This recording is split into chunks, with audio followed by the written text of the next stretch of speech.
Usaha lobi yang dilakukan pemerintah Indonesia tak mampu meredam penerapan tarif resiprokal AS sebesar 32%. Tarif yang akan berlaku mulai awal Agustus mendatang diprediksi akan mengguncang perekonomian global maupun nasional. Lantas apa dampak langsungnya? Kita bahas malam hari ini bersama pengamat ekonomi Ibrahim Al-Suhaibi. Selamat malam Mas Ibrahim, terima kasih atas waktunya. Selamat malam, Mbak Ayu. Baik, Mas Ibrahim, jadi kita tahu kebijakan ini akan berlaku pada awal Agustus, tepatnya 1 Agustus, kurang lebih berarti 2 minggu lebih masih ada waktu. Menurut Anda sebenarnya apakah masih ada ruang untuk bernegosiasi? Ya, Mbak Ayu, pemerintah saat ini terus melakukan negosiasi ya dengan pemerintahan Amerika dengan maksud ada pengurangan ya. Bisa saja negosiasi ini bisa mengurangi biaya impor sebesar 32%. Tetapi kita harus ingat juga dari awal pemerintahan Trump sendiri sudah mewanti-wanti terhadap Indonesia ya bahwa selama ini apa namanya perjanjian perdagangan antara Amerika dengan Indonesia itu tidak sesuai dengan apa yang diinginkan oleh Amerika. Banyak sekali barang-barang produk-produk Amerika yang ada di Indonesia ini pun juga banyak yang di ini yang di apa di markup ya, kalau bahasa kita itu adalah barang-barang KW banyak yang ada di Indonesia. Nah, ini salah satu yang menyebabkan pemerintahan Trump ini begitu geram ya terhadap produk-produk Amerika yang ada di Indonesia ya, yang sebenarnya bermerek-merek bagus ya menurut Amerika, tetapi digunakan dengan produk-produk KW. Nah, ini yang sebenarnya menjadi satu alasan kenapa Trump tetap mempertahankan 32%. Ya, kita harus tahu bahwa sebenarnya bukan 32%, itu adalah 42%. Apalagi Trump sendiri sudah mengancam ya terhadap negara-negara anggota BRICS, ya kemungkinan besar akan dikenakan tambahan sebesar 10%. Nah, ini juga cukup dahsyat ya bagi Indonesia. Sebenarnya bukan bagi Indonesia saja, hampir semua negara. Karena pada saat nanti tanggal di bulan awal Agustus diterapkan, ya kemungkinan besar banyak sekali produk-produk ya asing ya yang akan membanjiri Indonesia juga. Nah, kita pun juga akan kewalahan.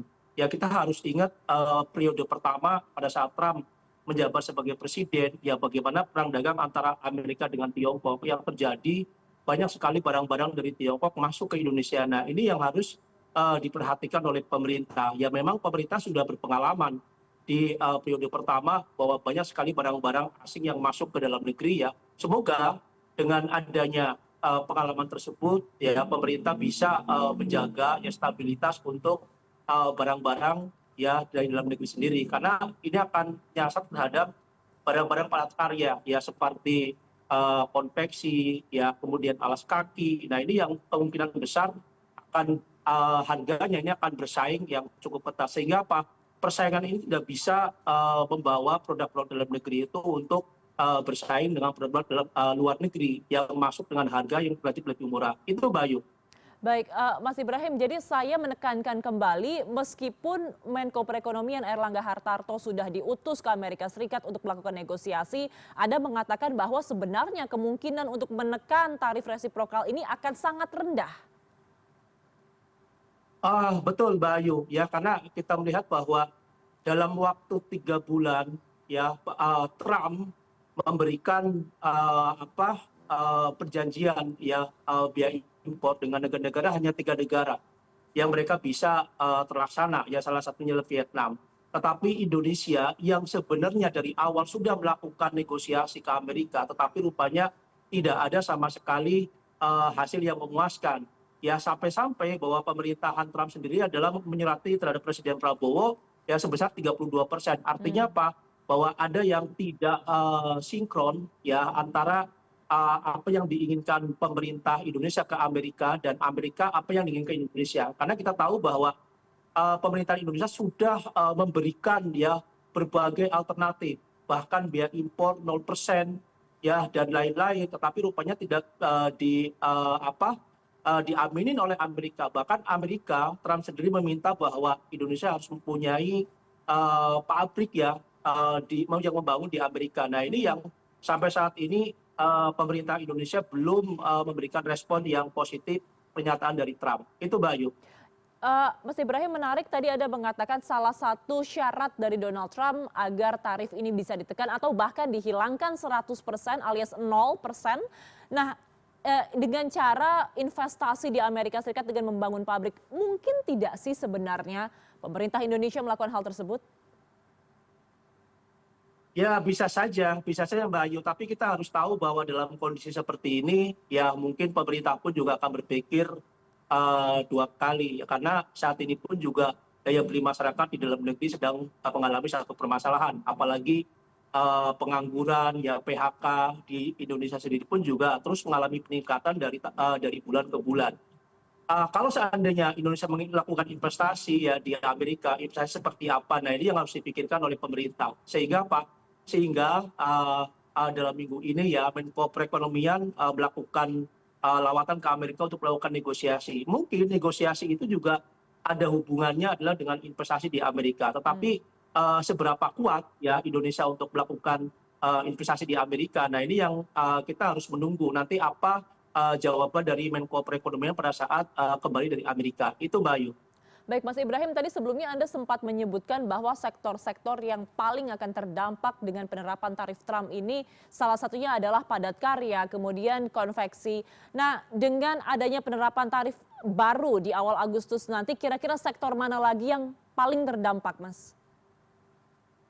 Ya, semua barang-barang yang ekspor ke Amerika ini pasti akan berdampak. Kita tahu bahwa ada komoditas, ya kita juga ada timah, nikel, ya kemudian barang-barang seperti yang kita tahu bahwa dari nikel turunannya ini banyak sekali yang diekspor ke Amerika. Nah ini kemungkinan besar kalau seandainya diterapkan biaya impor sebesar 32%, kemudian plus karena Indonesia adalah negara anggota BRIC yang mendapatkan 10%, kemungkinan besar itu adalah 42%. Sehingga apa? Sehingga ya ini akan membuat ya harga dan lebih mahal. Ya karena apa? Kalau 42%, anggap 32 plus 10%, ini harganya akan dinaikkan menjadi 42%, sehingga apa? Harga dan lebih mahal. Nah ini sebenarnya yang dirugikan juga adalah pemerintahan Amerika sendiri. Karena barang-barang di Amerika pun juga pasti akan mengalami kenaikan yang cukup signifikan, dan ini juga akan berdampak terhadap perekonomian Amerika. Itu Mbak Ayu. Baik, Mas Ibrahim, saya ingin mengutip pernyataan dari Menteri Keuangan, Ibu Sri Mulyani mengatakan bahwa dengan adanya penerapan tarif ini, nantinya secara global perekonomian ini akan terguncang. Nah, di Indonesia sendiri kita menerapkan target 8% pertumbuhan ekonomi. Masih realistis tidak, Mas? Kalau saya lihat bahwa pemerintah mungkin optimis dengan 8% ya, itu sebelum Trump terpilih sebagai presiden. Tetapi dalam kondisi saat ini 8% itu sangat sulit sekali, karena pertumbuhan ekonomi di tahun 2025 pun juga untuk mencapai 5% ya, karena pemerintah sendiri kan 5,2%, kemudian direvisi ya menjadi 5%, kemudian Bank Dunia IMF itu pun juga merevisi pertumbuhan ekonomi menjadi 4,7%. Artinya apa? Untuk mencapai ya level 8% di tahun 2029 itu sangat sulit sekali. Ya bisa saja kalau seandainya perang dagang ini usai di tahun 2025. Tetapi saya berpikir bahwa perang dagang ini masih akan panjang. Karena jabatan pemerintahan Trump sendiri ya, apalagi Kongres dikuasai oleh Partai Republik, kemungkinan besar ini akan selama 4 tahun ini akan terus berkuasa. Dan ini pun juga pasti banyak sekali nanti permasalahan-permasalahan yang akan terjadi. Bukan saja perang dagang, geopolitik pun juga kemungkinan besar masih akan memanas. Dan ini yang membuat Bank Dunia maupun IMF bisa saja di bulan depan akan merevisi kembali pertumbuhan ekonomi dari 4,7 menjadi 4,5. Dan ini sangat wajar ya dalam kondisi saat ini, Mbak Ayu. Oke, Mas Ibrahim, jadi mari kita berbicara realistisnya saja. Menurut Anda kalau 8% ini sangat-sangat sulit, realistisnya di 2029 pertumbuhan ekonomi Indonesia berada di angka berapa, Mas? Ya, saya kira 6% ya, 6% sudah cukup bagus dalam kondisi saat ini. Ya, itu pun juga tahu sendiri bahwa pemerintah terus menggenjot ya perekonomian dalam negeri ya supaya mereka berfokus terhadap operasi. Kita lihat UMKM, kemudian koperasi merah putih tujuannya adalah untuk menggenjot kemudian swasembada, ya terutama adalah swasembada pangan, ya padi, kemudian jagung. Nah ini sebenarnya yang fokus fundamental dasar yang diterapkan oleh pemerintah. Karena apa? Pada saat fundamental dasar ini tercapai, ya ini kemungkinan besar UMKM koperasi merah putih ini pun juga akan berjalan. Nah, tapi kita harus lihat secara teknis apakah nantinya ya koperasi merah putih dan lain-lain yang diprogramkan oleh pemerintah ini akan berjalan dengan baik. Nah, ini yang harus kita tunggu. Kalau seandainya ya apa program-program pemerintah ini berjalan dengan semestinya, ya untuk mencapai 6% itu pasti akan tercapai. Untuk 8% itu sangat sulit sekali ya di pemerintahan Prabowo Gibran sampai tahun 2029. Nah, kita melihat juga bahwa bisa saja pada saat di tahun 2025 IMF Bank Dunia merevisi pertumbuhan ekonomi. Kemudian di tahun 2026 juga kalau seandainya masih terjadi perang dagang dan geopolitik, ya saya tanda kutip adalah geopolitik karena kita melihat bahwa kemungkinan besar perang di Eropa antara Rusia dan Ukraina ini akan terus terjadi. Apalagi Amerika dan Eropa akan memasok persenjataan kembali ya terhadap Ukraina sehingga apa?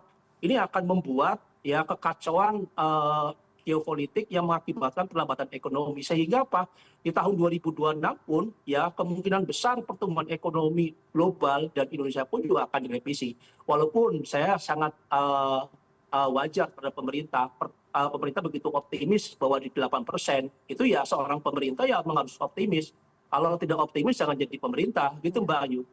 Oke, baik Mas Ibrahim, terakhir dengan analisa Anda tadi dan dampaknya ke berbagai sektor, apa sebenarnya strategi pemerintah yang paling efektif dalam mengantisipasi dampak perang dagang dan juga tarif Trump?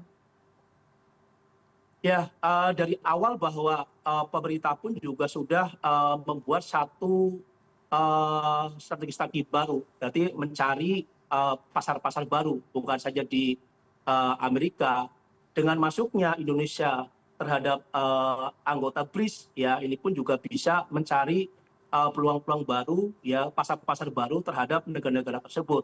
Nah, di sisi lain pun juga Indonesia harus melakukan kerjasama ya dengan ASEAN untuk melakukan ekspor impor ya secara domestik. Kenapa?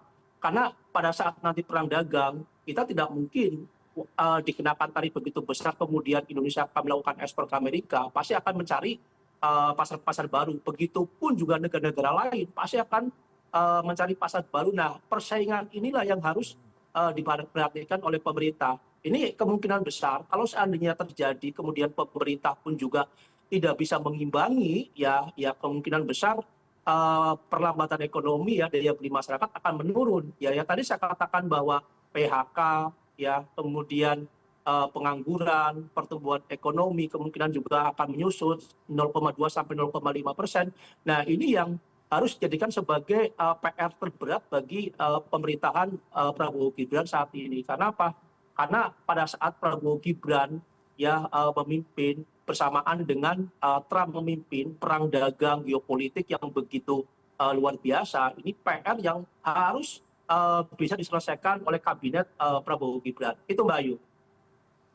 Ya, kita akan melihat bagaimana nantinya pemerintah akan menanggulangi kenaikan tarif Trump dan juga perang dagang karena pastinya ini imbasnya akan dirasakan terutama oleh masyarakat Indonesia. Terima kasih telah bergabung bersama kami pengamat ekonomi Mas Ibrahim Aswaibi. Selamat malam Mas, sehat selalu.